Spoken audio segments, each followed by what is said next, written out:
Hello viewers, my name is Raj and welcome back to the new episode of Python tutorial series. So in this tutorial, we will learn about file handling. So file handling is an important tool or an important concept in every programming language. So we often do a lot of input output in our program. So let's say I have my input data or the data that I want to use stored in a file in your local computer or in a folder or wherever you want, and I want to directly use that data in our program and then perform some operation based on whatever the requirement is. So in order to use that data, I have to use a concept known as file handling. So in file handling, I'll basically write my program and I will open a file that is stored in my local PC and then use the data which can be reading or writing or even appending to some like to the file, and then at the end I will close the file in order to save that whatever the task that or whatever the changes that we have made to the file. So to do that, we have certain function they are available in Python, so that in order to facilitate this whole file like reading and writing process. So today we'll look into this matter. So first of all, we should open a file whenever we want to use a file. So for opening a file, we have a function known as open, so which takes three input.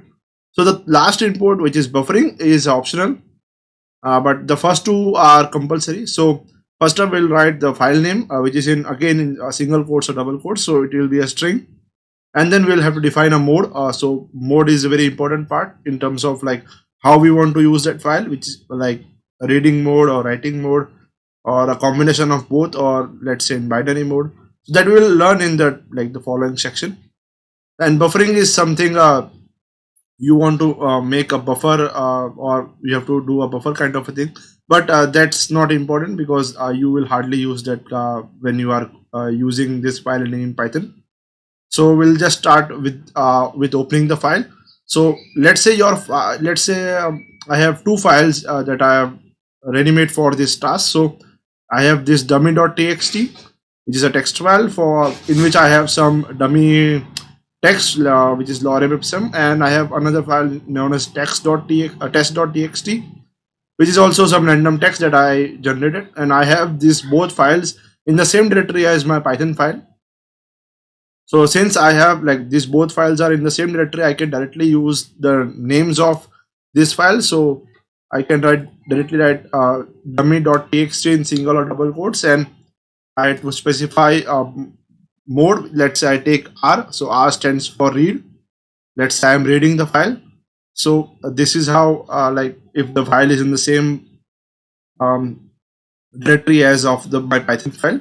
So that's how we can simply mention a file name to open it. But let's say your data file or your input file is altogether in a different directory in your local PC, then you can use the PC's the file's absolute address to directly write it. So let's say I have this input file named nmt.txt, which is stored on my desktop. So I can write the absolute path of that file, which is, let's say, C users Raj desktop. But here's the catch: if I'm writing the absolute path, then Python will consider this as a string. So whenever any language uses a string, then they have a certain escape character, which is also known as backslash character. So in order to avoid that escaping that character, we have to use double slash wherever we have a single slash. So since I have a slash operator in my, or a slash character in my path file, or the path of the file, I have to use double slash in order to avoid the escaping of the character. Or if I don't escape, then I will get an error something like this, so which is invalid argument OS error. So in order to avoid this error or perform it correctly, I have to use this way of naming the file, which is with the whole directory, whole path name, sorry. And then I have to define the mode, which is, let's say, reading mode. And as soon as I run this, I will get a wrapper text.io wrapper object, which is nothing but your file pointer or the variable which holds your file. So by using that variable you can read or write or append the file content. So let I will have to use a variable, let's say f or whatever you want. So you have to store this wrapper object or this file pointer in a variable in order to use it efficiently or like during the whole program run. So that's how you open a file. So moving on towards file modes. So basically there are three file modes that are general three modes: reading, writing, and appending. So R, W, and A are the three respective characters or like the syntax that we have to use. So whenever we are opening a file, we will type the file name and in string codes, and then I will add or I will mention a open file mode which will be in the which will be a single character in or like a multiple characters in single quotes. So R stands for reading, W for writing, and A for appending. So there is there is a thing to be like mentioned over here. So whenever you are accessing a file, then you have to take care of the file pointer as well. So file pointer is nothing but you have whenever you have a file, you have a like a list of characters. So to we have to maintain a file pointer is nothing like the current character that where we are in the file. Let's say I have a string, this is Raj. So and my current file pointer is at the is word. So ith word or I word of the I character of the is. So whenever I'm using the R mode or W mode, the file pointer that I will get the initial value will be the 0th character. So as you can see on the screen as well. So the file pointer will be at 0th location. So we'll at the beginning of the file in layman terms. So I will start the reading the file from the beginning of the file, and I will go to the end in the cycle. So but in reading file, the file should be present, or else you will get an error. Let's say you are searching for you are opening a file which is not present. Let's say I change this nmt to nmr, let's say. So I will get this error, file not found error. So in order to avoid this error, you make sure that you use the correct file names. Whenever if you open a file in writing mode, then that's very dangerous somehow, because in writing mode the file that you want to like write something, it should if it is not present, then it will create its own version. Let's say let's take an example. Let's say I want to open a file name Raj1, let's say. Let's take a simple name. So and I open this file in W mode, so which is writing mode. So this is going to create a file in the same directory that this Python this Jupyter notebook is. So since there is no file name exists named raj1.txt, so it will create its own version or its blank text file. Or so that was if the file is not present. Let's say if the file is present and there is some content in it, since we are opening it in the writing mode, it will clear everything. So that's something that we have to take care of. So that will be that we'll see in the later section as well. So that's how this read and write mode works. And there is last append mode. So append mode is nothing but, let's say you have a file and you have already some content over there, and so file pointer will be at the end of the file. Let's say you can see on the screen, let's say I have a file and I have a string in it. Let's say this is Python code, and so whenever you are opening the file in the append mode, the file pointer will be at the last position or the last character of that file. So which is let's say this is a Python code, so it will be at the end of the code word. So after the code word, the file pointer will be at that last position. So in order to start reading from the front, you have to again reposition the pointer to the beginning of the file.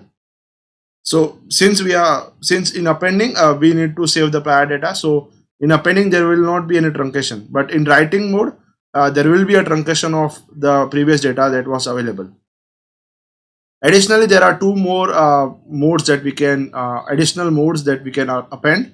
So one is B stands for binary. So let's say you want to open a file in binary mode. So binary mode is nothing but you want to have the data in terms of zeros and ones, then you can use this B. So but the your file mode will always start from with add A and W, but you can add B.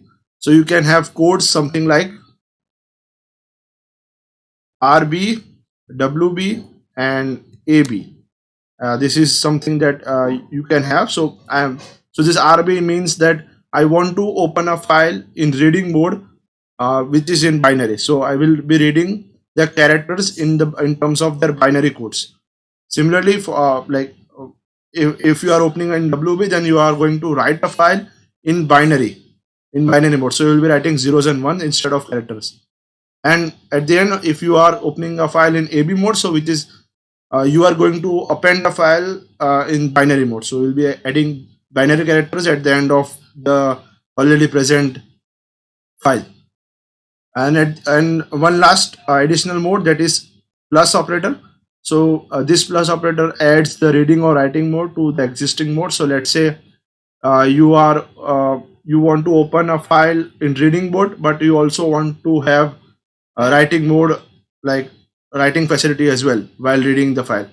So you can have you can write R plus, so which will essentially open the file in reading mode, but it will not truncate the file, and but you can write in the file at any point of time. Similarly for W plus, so you will open a file for writing mode, so there will be a hold together a new file, or the data of the truncated file will be like the data will be truncated, and you will start writing afresh. But at the same time when you are writing, you can append as well, or you can read the data as well. So that's the more flexibility that is offered. So that was about file modes. I know that this is very boring, but you need to know this basic things about file handling. So in order to use it efficiently, and if you understand this basic stuff, then it will be very easy for you to make any code with file handling in it. So there are some attributes of file handling as well. So there are basically 3 attributes that I would like to mention over here. So let's say I have this file text.txt available here with some text, and I am opening that file in my program, and somewhere in the file I want to know that if that file is still open or not in the code or in the program run. Then I can use this dot closed attribute. So this will tell if the file is closed, then it will return a true, or else it will return false. So in this code, my file will be open when I will be running this line of code, which is f.close. So it will return false. It would have been written true if the file was closed. Also, during the program run, let's say I want to know that in what mode this file was open, then I can use dot mode function, or not function, dot mode attribute. So it will return whatever the file mode it was open. So for test.txt, it was opened in reading mode, so it will return R in single quotes or in string form. And at the there is one more attribute that we have. So let's say you want to know the name of the file that you opened during the program run, then you can use dot name attribute. So it will return the name of the file, which is text.txt. So now comes the most important part, which is like the implementation of all the things that I mentioned just now. So let's say you want to read some characters from the file. It's already present. Let's say, as I shown you, this dummy.txt, I have some random text available in here in some 6 lines. So let's start reading from this file. So I have 2 functions for read and 2 functions for write. So first I will be using a read function. So this let's say you open this file using f as a variable name, and if I directly use dot read function, so it will read through all the data which is available in the input file, and it will print it, or it will just return it. So you can save it in a variable. But here there is a catch. You can also optionally mention the number of characters that you want. Let's say I just want the first 50 characters stored in the file, then you can mention the number, and you will get the first 50 characters that are stored in this If you don't mention, then it will return the whole text that is present in the file. So that's how you can use this read function. So moving on towards the next function, that is read lines. So let's say you want to access the data in terms of lines. So let's say you have 100 lines, or in the example given, let's say we have around 6 lines of code. Sorry, 6 lines of text. But essentially there are only 2 lines, because we are only using a single, like we have only have a single new line character here. So this whole is in a single line, and this whole is in a single line. So here read lines will essentially divide your text based on the new line characters or the slash n characters that are available in the text. So since I have appended only a single new line character, so it will return a list of 2. So I can use this read lines function. So I will get a list of 2 strings, that is, uh, and it will partition this text by using the slash n. So that's how. So this, since it's a list, you can access it using a for loop, and you can perform the operation on the single line or a single string. So that's how you can access it. So moving on towards writing something into the file. Let's say you have 2 functions for writing something. The first is write. So write is, as the name suggests, you can append, or you can pass the string that you want to write in this in the file. So let's say I have a file named text.txt, and I want to write something into this file. So I can use f.write, and I will pass, let's say this is file handling. So this is the text that I want to pass, and I have to close this file in order to see the effects. So I have executed this thing, and let's say I update this. Yes, so since I have opened this file in writing mode, so the previous text was removed or truncated, and um, this text is appended to the file. This is file handling. So that's how you can directly enter your data into a file. But let's say you are processing something, you are processing some data, and you have the data that you want to enter into a file as a list of strings. Then you can use this write lines method. So this write lines method will take a list of strings as an input, and it will append to the file. Let's say I take this same line, same text in terms of a list. This is, let's take small example only. I take it as a list of variable name a, and I open the file, and I use the write lines function, and I pass the a list name a. And since I run this code, and let's check if this code is working.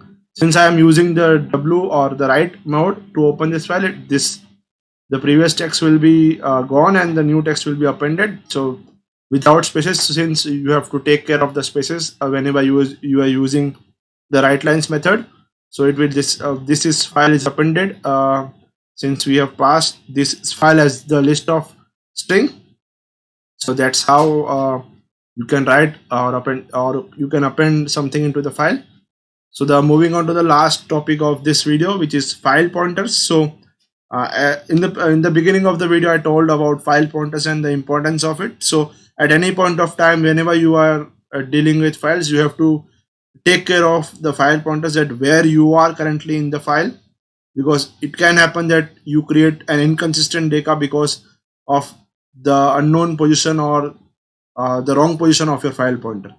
So in order to know at which position you are in the file, you can use this tell function. So tell function will return the file pointer, or the position of the pointer of the file in terms of characters. So let's say I open this file f, and I read some random characters. Let's say I read around 15 characters. First of all, I'll print the position of the initial position when I open the file, and I read some 15 characters, and let's say I want to know again what is my file pointer or where is my file pointer. So if I run this code, so in the initially will be at the 0 pointer. So and then after reading the 15 characters, then I'll be at the 15th position. So this 15 means that I'm at the beginning or I'm the 16th character, right? Because you are using the zero indexing. So if you are at 15 characters, the 15th position in your file pointer, so you have already scanned 15 characters, right? So you will be at the 16th character.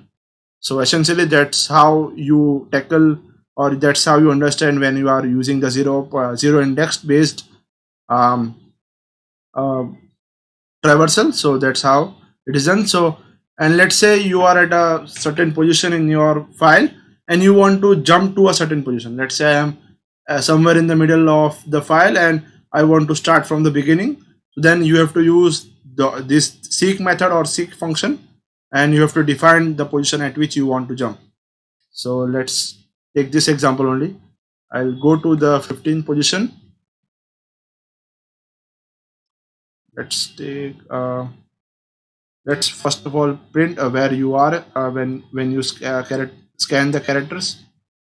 So now since that I have uh, moved to the 15th position, I want to go to the starting of the array, or the start, not the array, starting of the file. I will use dot seek 0. So I will be going to the first um, at the beginning of the file, and then I will use dot tell methods to know if the seeking was complete. So yes, I'll first of I read 15 characters, then I'll print where am I in the file. So I'm at the 15th position. Then I use the seek function to jump to the first character of the file, and then I checked that if that jump was possible or successful. So yes, this was successful. So that's all in the file handling part. And there is last and most, I think the most important, when you are writing something into the file. So make sure that you close all the devices and files whenever you are opening it in your file. So if the closing of the file is equally important as opening the file, because if you don't close the file, then the changes won't be reflected in your local file or the actual file. So for closing a file, you have to use this dot close function. Let's say I open, since I have opened yeah, I'll just open the file. I'm opening the file, and dummy.txt, I have to use this close method to close a file. So that's how you close a file. So thank you guys for watching it. If you haven't subscribed this channel, please subscribe it. To know more about me, I'll be soon creating a WhatsApp group as well. So link can be found in the description box. Keep liking, keep sharing, keep commenting on this channel. Till then, this is Raj signing out.